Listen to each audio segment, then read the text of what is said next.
Also, why does this author photo literally make me tear up? It's like, what the heck was in these? Why can't I just recite this entire book back to you guys? That tells you something. What the actual hell? What the hell? And no men in real life do this shit. It's ridiculous. This book is like 7 stars. Hi guys, and welcome back. Welcome to one of the most exciting videos of the year because we are going to be talking about all of my favorite books from the year. Now, this was supposed to be 25 favorites of 2025, but honestly, I could not pick 25. I think I'm around 16-ish, and I kind of struggled with that because I don't want to like put 3.5 or some 4-star books in here because they were fine. Here's to a better reading year in 2026, and let's just hop right in. Most of these are in no particular order, but I will save like my 5-6 stars for the end. Let's get started. I did sock curls last night, and it was like my 2nd time doing that, and I think they turned out okay, but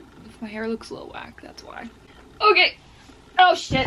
Yep, they all just fell. Let me organize them back. Okay, I've separated everything into 2 piles, the like 4 to 4.5 star range and then the 5-6 star range. I'm just gonna pull from the piles and let's do it. This is kind of crazy that we're here already, but we're gonna do it. First up, I have The Woman. When I first read this, I originally gave it 5 stars, but honestly, I don't really think about it as much as I thought I would, so I definitely think it's more like in the 4-star range. But if you have not read a Kristen Hanna book yet, this is your sign to, because she is an absolute mastermind in the historical fiction world. The characters and the storylines she's able to weave together are just so beautiful, and this was only my 2nd book by her, my first being The Nightingale, which was one of my top, if not my top reads ever from last year. And where was I going with that?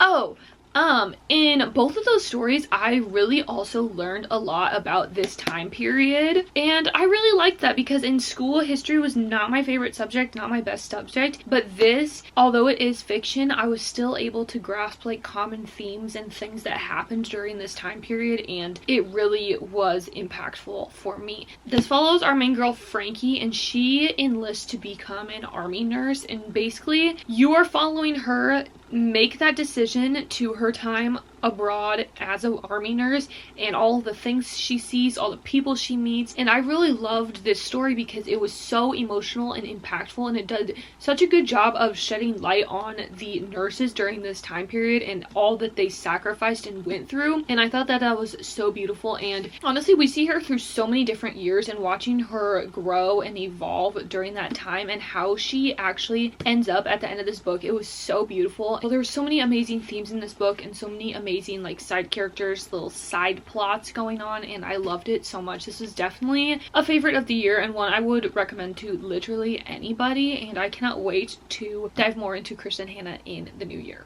An absolute complete 180 from that, we have Releasing 10. I finished this book, well, it finished me, let's just say, but when I finished this book, I had no rating in mind, and I still don't, because it is so hard to rate the content in this book. This is by far probably the most traumatizing and just heavy book that I've read ever, not just this year, but it was a book that I couldn't put down, and it is a book that I felt so deeply for these characters, and I just want the best for them, so I did go through the pain. This story was just every emotion possible. It was extremely hard to read, but I find myself enjoying that type of book, as you will see throughout this. I am nervous but excited for the next one. This is one though that like I don't want you guys to read this. Like, I wouldn't recommend this to anyone because of the topics in here, and it is like the 7th book in a series. It is an amazing series and you will fall so deep in love with the characters, but this is one of the heaviest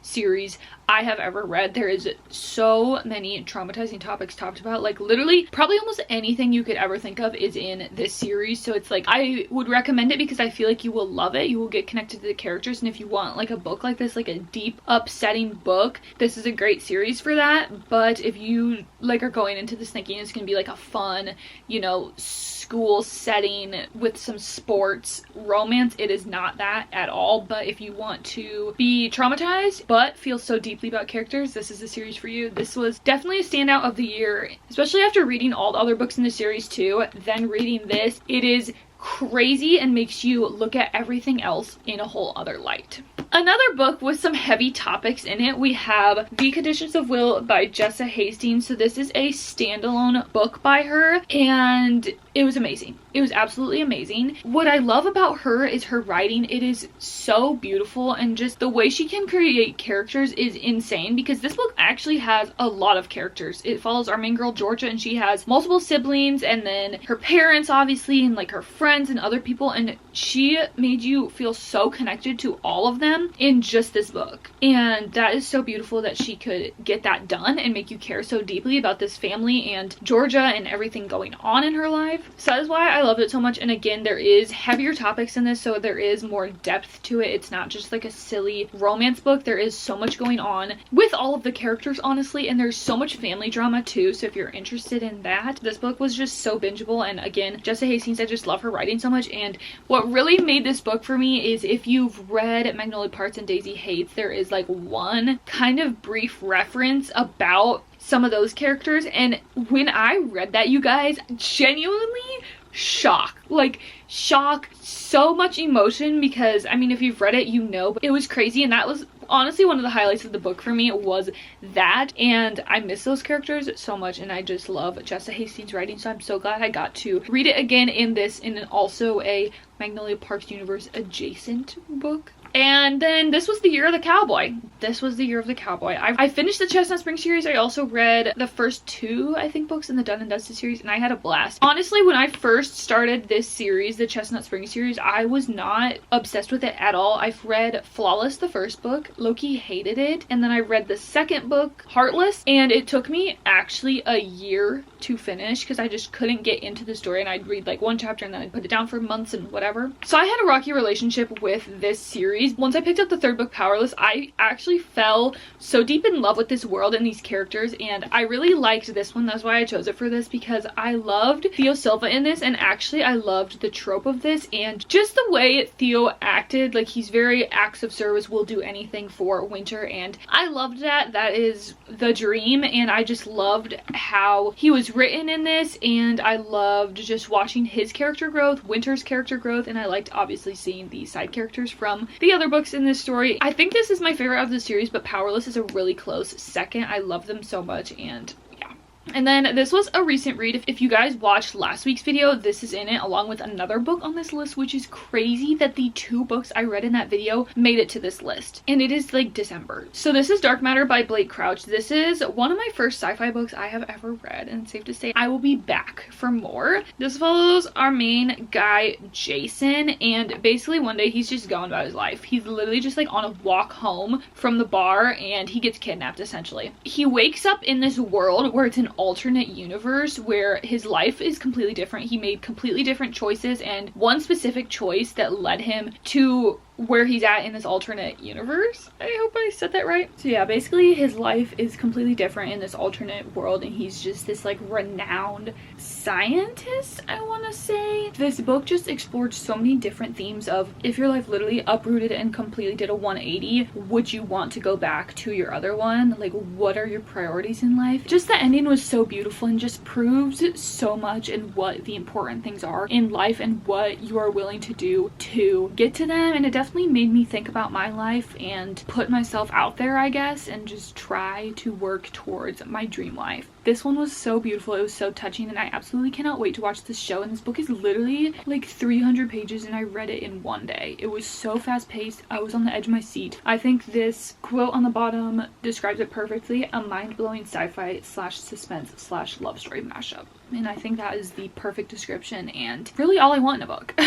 And then we have Rewind It Back by Liz Tomford. This is the 5th book in the Windy City series. This has been a series that I have absolutely loved, and this was such a great conclusion to it. I loved seeing all of our characters again in this book, and I loved Rio's story in this, and his love interest in the trope of this is one I absolutely love, so I completely ate this up. I loved it so much. And he is literally just such a golden retriever, and I loved reading about him because he's just such a sweetheart. Loved it. Loved this relationship. This was definitely one of my favorites of the year because I've loved this series so much. It's honestly one of my favorite like interconnected romance series ever. Like I think it's my top. Reading the conclusion to it was so beautiful, and I love seeing all these characters. There's so many like good family dinner scenes in this series, and it makes my heart burst because it is so beautiful. Yeah, the tropes in this were so good. It was such a good end to the series. I think this is like one of the only thrillers I read this year. I mean, maybe I read a couple Freida McFadden books, but I don't really remember. But Listen for the Lie, this one was my favorite. I think I listened to almost the whole book on audio or the whole book on audio. It's kind of told in a way that I'd recommend it to be listened to, because you get the perspective of our main girl and also the perspective of this murder podcast that is investigating her. Yeah, so there's literally like dialogue like it's an interview between the characters, and the audiobook is performed like it's a podcast in those chapters, so that was really fun to listen to. I felt like I was listening to a true crime podcast or something. The story was really good. The twist in this got me so hard, and it was such a unique thriller because we're following the main girl and she is accused of murdering her best friend, and we don't know as the readers if she did it or not, so we're kind of finding along with the podcast that's going on. This is the type of thriller I like, where it's more mystery and not super thrilling scary, so I really like this one. I need to look up if she has more books because this was so good, and I am so glad I read this year. It was definitely, I feel like a lot of times for thrillers they're very hit or miss. Mostly what I read is Freida McFadden books for thrillers, and again, very hit or miss. I've either loved them or hated them. Not hated, but like really disliked. But this was a great break from that, and something that I really liked, and definitely more on the mystery side, and I loved that. Just like a whodunit, not like a there's someone in your basement, you're gonna get killed, whatever. And then we have My Friends by Frederick Bachman. This author, you guys, I've read this, I've read Anxious People, I've read Beartown twice, and I think that's it. But he is seriously one of my favorite authors. Everything he comes out with I will read, and I will be working my way through his backlist. His writing is just incredible, and he is from Sweden, so this is the translated version even, and it is still just incredible, out of this world good. I love his writing so much, and just the way he can tell a story, and he has this very, why is this upside down? Also, why does his author photo literally make me tear up? Like, he looks so happy. I can't. The way he writes is really unique. I'm just gonna, the 14-year-old boy and the 20-year-old janitor, whatever. I don't know how to describe it. I don't know the proper terms, but it's kind of like you're like overhead, like looking down, like maybe narrator, but like not quite. And I loved that because this is how he wrote Beartown too, and it made the story so much better because something's going on and you're getting the perspective through everyone's eyes, but not like being in their heads, you know. So I really liked that in this book too, because our characters are so, just their relationship is so beautiful in this book. Snowplow, because they're such different people, but their connection is so real and so beautiful, and I loved it so much. Their dynamic was so beautiful. It made me laugh and then also cry. The whole premise of this is there's this group of friends, and this one summer they have just like this epic summer together, and someone paints it. I mean, kind of like this, like the painting, something like that. And you're learning the story about those friends as it's told. Like, it sounds like whatever, but there's so much more going on, and it is so beautiful, and it is so character driven, and I love a character driven story by an author that can make me connect to the characters and tells it perfectly, and that is what this was. I connected so deeply to the characters. I think I cried. I don't remember. You can probably watch it somewhere, but I absolutely loved it, and I love just learning about all of the different characters and seeing little glimpses inside their head, because it just adds so much to the story. His writing style, basically just go read any Frederick Bachman book. Another one that it hurt so good to read this book. Okay, honestly, maybe I should have put this in the other category, but really the one complaint I have with this book is the ending. The pacing went from 0 to 100 so quick, and I wanted to see more, but other than that, this book is like 7 stars. I needed more from the ending, but the rest of the book is like a 7-star book. Oh my god. This is Atmosphere by Taylor Jenkins Reid. Again, an amazing, incredible auto by author. I have read all of her books except Forever Interrupted and Carrie Soto. She is an amazing author, and she can do literally anything. Like, she can write a friggin' space NASA book and do it so beautifully. I went into this not knowing the romance was as heavy as it was. The romance was insane. Probably one of my favorites of the year. Honestly, Everything about this story is so beautiful, and it is so much more than what you think. Like, you go into it thinking it's just about, I never know how to say her name, Joanne. It's so much more than Joan just becoming an astronaut, which is, hey, that's a huge accomplishment on its own. But there is love, there's friendship, there's family stuff, there's like workplace stuff. Yeah, this book was definitely one of my favorites of the year, like top favorites of the year. This story was incredible. This was a book I could not put down. There are so many different and beautiful themes throughout this book, character growth, whatever. There's so much going on throughout the story, and I loved it so much. And just being on NASA, it's such a bonus. And something that I think made the pacing so fast was at the start of the book starts off in the present, and then the main chunk of the book takes place technically in the past, so you know what's going on, but you don't know what all led up to it. And finding that out is heartbreaking. It is beautiful, and I loved it so much. I cannot say enough good things about this story. There's so many beautiful themes in this, and so many like life lessons and things the characters have to go through, and character growth. It's beautiful. But yeah, like I said at the beginning of this, it's so sad that the ending didn't do it for me, because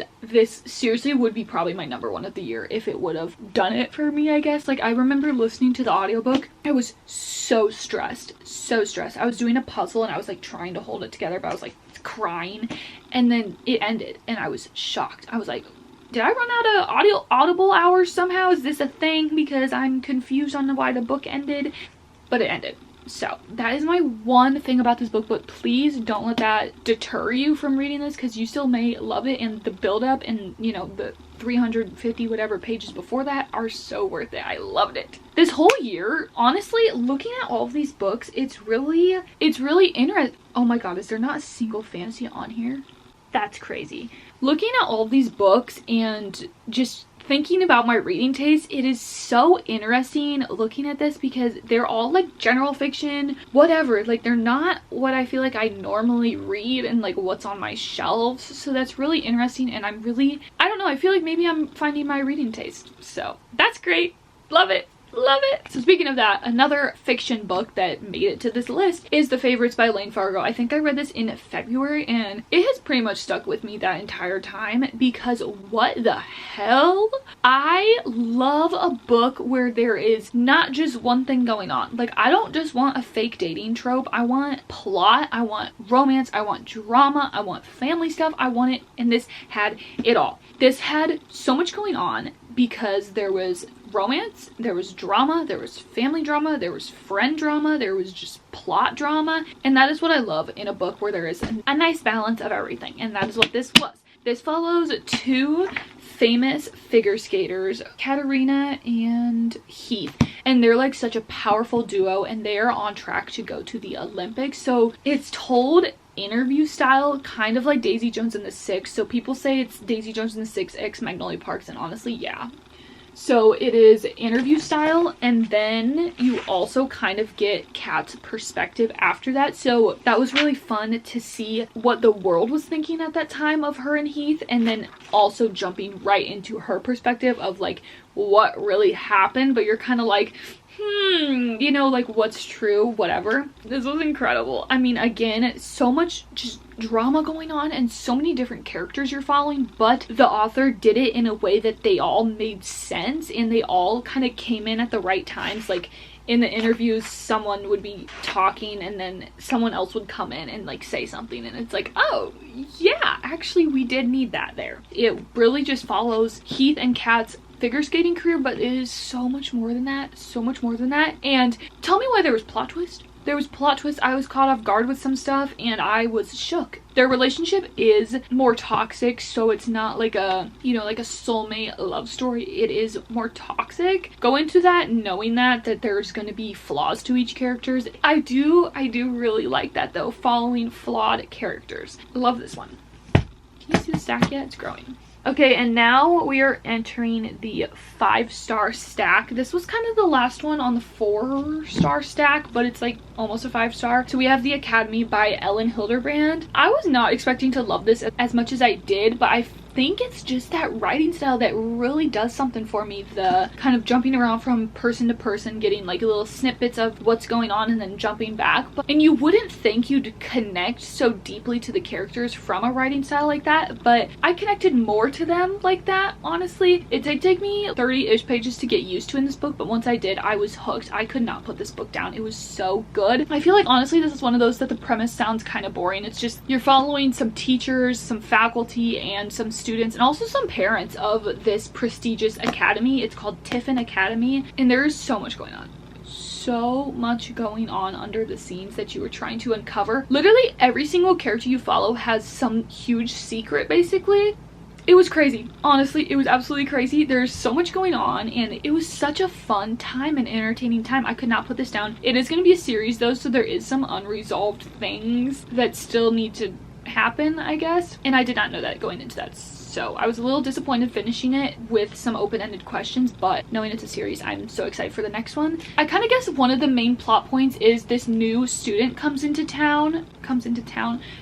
school. So it kind of starts off her getting acquainted with everybody and just learning the Tiffin life, I guess, but it goes so deeper than that, you guys. There's so much shit going on at this school. It is honestly insane, and like I said, everybody does have a secret, so there's so much drama. So much drama, but in a good way. I've heard some like not the best reviews about this book because it is obviously set at a boarding school in 2024, I think. So there's some pop culture references and whatever. And it did not bug me at all. I mean, like, yeah, reading is escapism, but also you're reading about like a school set in our world in 2024. Like, stuff's gonna get mentioned because you're following literal teenagers at this time. One of them is an influencer, so it's like you're gonna hear about it. It did not bug me at all, and honestly, that stuff never really takes me out of the story and lowers my ratings, and I don't really understand how it would.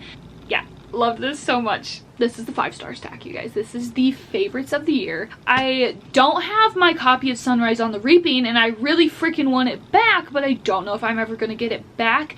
So I'm holding this as a placeholder. Actually, I'm not gonna hold that because it's kind of confusing. But Sunrise on the Reaping. What the actual hell? What the actual hell was this book? This book was torture. This book was everything. This book was painful. This book was a book. When I tell you guys I'm camped out at the movie theater, I'm camped out at the movie theater. I mean, give me a year and some months and I'm there. This movie is gonna be unreal. This story was unreal. If you are a Hunger Games fan, you have to read this. You also have to read this one too. They're both worth it. But Sunrise on the Reaping, it literally tied everything in together in such a heartbreaking way, and everything just makes so much more sense now. And coming from someone who hasn't read or watched the Hunger Games trilogy in years, I didn't remember as much, so some of the stuff didn't hit as hard, but I honestly think you should reread the trilogy before you read that because so much information will just click better. I feel like I kind of had to research a bit on TikTok and whatever to like make those connections better for myself because I didn't remember everything. So if you want a more hard-hitting experience, reread the trilogy. I'd highly recommend. But without that, this book was still so hard-hitting and so just insane. I would have never guessed that this was going on, and just everything makes so much more sense now, and I have such a new light of the Hunger Games series, and that is already such a just incredible, crazy series, and I love these characters so much, and just the movie's gonna be unreal, but the book is also unreal. This year I finally started a series that has been on my physical TBR for years. We have the Assistant to the Villain series. I think I'm putting the second one on this list, but like I'll talk about them both. I've had this series for 2 years, and it's always been in the back of my mind, kind of at the forefront of my mental TBR, but I haven't picked it up, and this was finally the year for that. And guys, I am so glad I did because I loved this so much. I think these are my like happiest books of the year, which if you watch my tag you'd know that, but I have never smiled so much, maybe like in general in the last couple years, but just like over books. Like, what the heck was in these? Again, some of my favorites of the year, and I feel like I know them so well, and I feel like I can picture them so well. The series was so fun. I went into this expecting it was just like a cozy fantasy, like just doing office work, whatever, for a villain. No, there's so much going on, and I cannot wait to read the 3rd book and then the 4th one when it comes out. There are so many amazing side characters in this series too that really make the story, just their dynamic, and some of their comments just make the story. And again, there's plot twists crumbs tropes of romance. It is definitely a slow burn, but it makes sense why, and it is so funny. It is so funny, this world and this series, and I cannot say enough good things about this series. Probably one of my favorite series of all time at this point. There's so much just tension too, and yearning, and oh my god, just take me out, genuinely. Oh my god, I love this series. Another 5-star of the year, we have If It Makes You Happy by Julie Olivia. I will be reading her entire backlist after this. This is what I want in a romance book. I don't want no, I mean, I sometimes do. I don't want no fake dating trope or just like stupid ass reason why they have to be together. I want this. This felt so realistic and like it could actually happen. There wasn't no like, oh, they have to fake date for $1 million, whatever, which I do still eat up. But I just feel like I really wasn't in the mood for that type of romance this year, so this definitely delivered because there's so much depth and plot going on, and there's so many just other factors in the book other than their relationship. This follows Michelle and Cliff, and Michelle has to move to this small town from the city where she has to take over her parents' bed and breakfast inn, and she also has a border collie. Love that. And her next door neighbor is Cliff, and he was really close to Michelle's parents, but like she doesn't know him yet, and so he kind of helps her out with some things around the inn, and he has these 2 amazing daughters, and that was one of my favorite parts of the series, seeing his daughters and just his relationship with them and the other characters' relationships with them. This book just feels so real. Like it felt like I was watching Gilmore Girls, kind of. Like it felt that real. Like Gilmore Girls feels real to me. Like I could just go to Stars Hollow. You know, it felt like that, and I really enjoyed also because you get to see Halloween in this, and it's set in the 90s, so you get like that 90s Halloween vibe, and also Christmas time, and there is so much going on too other than just them getting together, because it is a slow burn. Like she has to deal with the inn, figure that out, she's grieving, his daughters have stuff going on, family drama, whatever. There's so much going on in this book. Definitely a longer romance, but I needed every page and I could read 500 more. I love these characters. Their connection was so real, and at the end, Cliff in this, the love declaration, I could still cry about it, and I did cry when I was reading it a lot. He just is so pure with his intentions about her and their relationship. His love is just so pure and beautiful, and I really liked this because it like wasn't physical at all really. There was like 1 or 2 scenes, but it felt like they made sense, and I've never really felt like that in a book before. Like I was like, this makes sense, like this is great, this is good, we're at a good point for this to happen. And maybe I have, but this is the first time I really noticed it and loved that. Yeah, I loved this book so much. I think a lot of people have said that it's boring or mundane, but I love, as you can tell probably, a character-driven, hard-hitting, emotional story, and this delivered with that. This follows our main girl Tova, and she is grieving her husband and also her son, so she is going through a lot. One of the things she does that like makes her life great is she works the night shift at an aquarium, kind of cleaning it and whatever, and at this aquarium is Marcellus. Wait, oh my god, I just remembered this is becoming a movie. Hell yeah, is Marcellus, and he is an octopus, and he is like very smart. They kind of strike up a friendship, and it is, no, I'll cry right now. It is so beautiful, and just watching both of them, and you do get a little perspective from Marcellus in here. Like it sounds stupid, but it's not. Like he gets a little page every once in a while, and it's so beautiful. And again, it is not just her cleaning octopus cages, whatever. There is so much actual stuff going on in this book too that makes it so beautiful, and the way this wrapped up, I could actually sob. And just Marcellus's part and everything is so beautiful and so funny. This book has literally everything. It has a tiny bit of romance, it has family stuff, obviously it has grief mentions, it has animals that kind of sort of talk. I mean, he doesn't talk, but he like communicates. It has just unlikely friendships, kind of found family, and I love that so much, where there's just so many little tropes like that. And again, you also see some amazing side characters in this book, and just everything connects so beautifully, and I love this book so much. I love just an emotional, hard-hitting, character-driven story. Are we about to enter like the top 3 of the year after this? And then we have Wild Dark Shore by Charlotte McConaughey. I think all of us have heard about this from Haley Phan's Book of the Month video. I am not going to complain, and I might personally reach out to that girl from Book of the Month and be like, hey, what else do you have to recommend? Because this was This was insane. Again, it's like a mostly character driven, but also the plot's very heavy too, where it jumps around from person to person. You follow so many characters, and again, they all make the story in so many different ways. I love this book so much. It was so unique from anything I ever read, and it was so eye-opening too about our world and stuff going on. This follows our main character's Dominic, and he has 3 kids, and they are kind of the caretakers of this island called Shearwater, and they are taking care of this seed bank, and they're basically the island's lifeline. Like, they are the only ones on it besides the animals, and it is kind of their job to take care of it. Throughout this book, there's so much you are uncovering, and I really liked how it was done because it's done very subtly. Like, just one line will be mentioned and you're like, wait, hold up, you know, what do you mean by that? And I really liked that because it made the story so addicting to read and so entertaining because just so much went down. But kind of the main plot, I guess, happens when our main girl, Rowan, she kind of literally washes up on the shore, and they're like, how the hell did you get here? This is a remote island that not many people may know about, and it's very hard to get to. So they're trying to figure out why she's here, and she may be hiding some stuff. She may not be sharing her full intentions with them, so you are trying to figure out why she's here, how she got here, what's going on, is she okay, why are they on this island, and what's going on. And also, they are eventually going to leave the island in a couple weeks, I think it is, when you start the book, so you're following them. Get ready for that, and you're like, why are they leaving the island? Where are they going? Such a fun story. Again, crazy plot twist in this book, crazy reveals, crazy just everything about this. I loved this so much. It kept me on the edge of my toes. I had to finish it. I think we're at the top 3.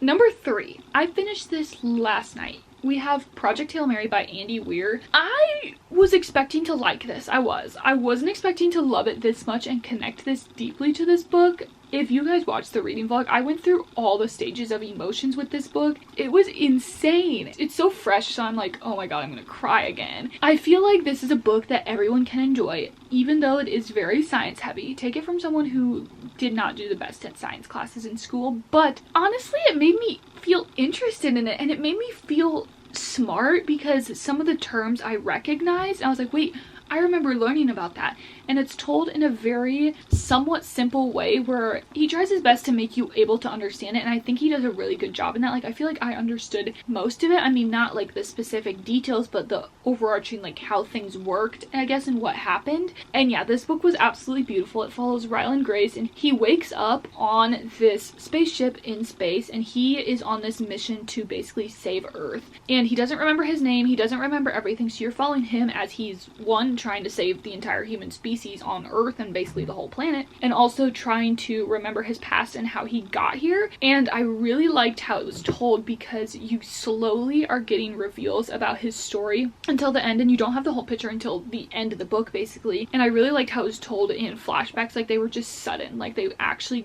would be if this was real. And I liked honestly both parts equally. Like when we got a flashback, I wasn't like taken out of the story, I was just like, oh yeah, tell me more. And then we went back to the present, I'm like, oh yeah, tell me more, you know? So I really liked how this was told. It was very easy to understand, and I did listen to the audiobook, and I would recommend doing that. I don't want to specifically say why, but you will understand once you read this book and get to that point. Also, I was laughing a ton throughout this book. There is so much humor in the story too, and there's so many just like sweet moments, and there's so many like scary moments, anxious moments, all of that. And again, I cannot wait for this to be a movie. I feel like so many books are becoming movies, and they're all like ones I cannot wait for. Great themes throughout this. Friendship, not really much romance at all. I mean, like tiny bits, which honestly one of the first books I've read with like not much romance at all, and I was not mad. Definitely go pick this up if you want a high stakes sci-fi whatever book. And then this is my, I think number 2 of the year. We have Say You'll Remember Me by Abby Jimenez. This is one of those things that like it kind of feels like it was written for me. Like it just hit so hard. There's so many things in this book that I can relate to, or just I'm interested in, or just feel like personal attacks. I guess my favorite non-reread of the year, which you'll understand when I get to the next book, but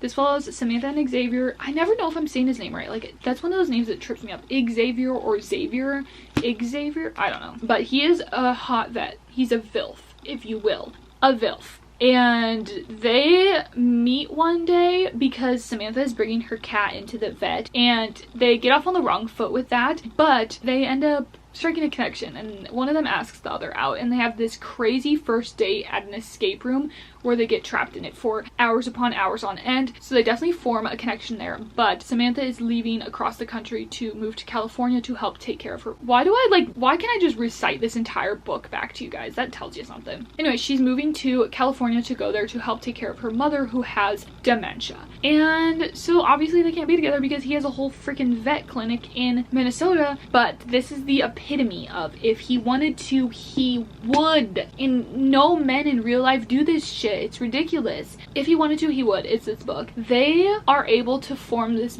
beautiful relationship across the country from each other, basically. And it's just like, if he wanted to, he would. It's like, hey, I want to see you. Okay, I'm booking a fucking flight. Like, what? What do you mean by that? Okay, I'm calling you. Okay, what do you mean by that? You know, like, where do these men exist? I don't know, but it's pissing me off. Anyway, I love this so much because animals are something I so deeply care about. So the book mainly surrounding animals, part of it was something I absolutely loved. And I loved how they ended up finding each other again and getting connected and just making things work. I loved it so much. Again, it's not just the romance. There's plot going on. Obviously, I talked about her mom's dementia, Xavier's practice, whatever. There's so much going on and I love this book so much. I love this book. It was written for me. Thank you, Abby. Love you. And then, drama please, my number one of the year, which it's kind of cheating. It kind of is. Harry Potter and the Deathly Hallows. I cried a lot. I mean, rereading the series, it was just the best thing ever, but specifically this book, everything tying back together, because I didn't remember most of the intricate details, but reading them again, it hit so hard. And I love this series so much deeper now after rereading it, especially this book. It changed everything for me. I cannot wait to rewatch all of the movies, and I have never cried so much and felt so connected to characters than in this series. I love them so much, and I mean, I already went into this loving them, but reading it again now as an adult where I'm able to understand literally everything about this series and see it in new ways and now kind of look up other people's edits, whatever. I loved it so much, and rereading it again for the first time, I was so invested. I was so hooked. And I think this is definitely my favorite of the series because there's so much that they go through, but it is all worth it in the end. And you see just so much character growth throughout everybody. And I just love every single character in this book. I don't think anything honestly will ever compare to this in the sense that it's like a huge, massive series. Well, I guess Throne of Glass can compare. Even still, like, I just feel so deeply to these characters. Definitely my favorite of the year. It's kind of cheating because it is a reread, but what can you do, honestly? I think that's gonna do it for this video. Please, I'm literally begging you to let me know your favorite book of the year down below because I need to know. I need to know. I need to read it. So thank you guys so much for watching. I'll see you guys next time.